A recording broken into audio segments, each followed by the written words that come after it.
Mga par, bale, ito yung ginawa naming super stock ng Honda Click. So, ayan, kung makikita nyo is naka-race bike siya. Ayun, ganda ng pagkakabin ng ano niya, manibela. Tapos, dito sa likod is yung pipe niya is JD pipe, mga par. Ayan, no? Ongos. Ganda ng pipe niya, JD pipe, mga par. Super stock to, ginawa namin super stock yan.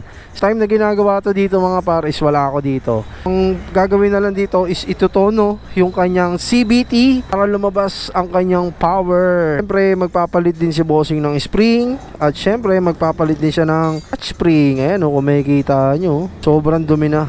Ngayon na lang ulit na buksan to. Tapos yung bell niya is JBT. Ayan. Tapos torque drive, kakalkalin din dito siya shop, mga pa, dito sa Jeg. Nagawa na ni Boss Eman yung pulley dry pace dahil ipapaprofile niya dito sa kanyang Honda Click, mga par. Mamaya iti-test drive natin tong super stock Honda Click, tapos naka-pipe siya na JD. So abangan nyo mamaya pag natapos to, mga par. Let's go.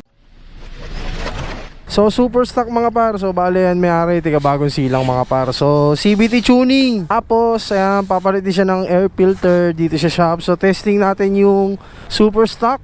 Ayan, racing. Wait lang. Testing natin yung Honda Click, mga par.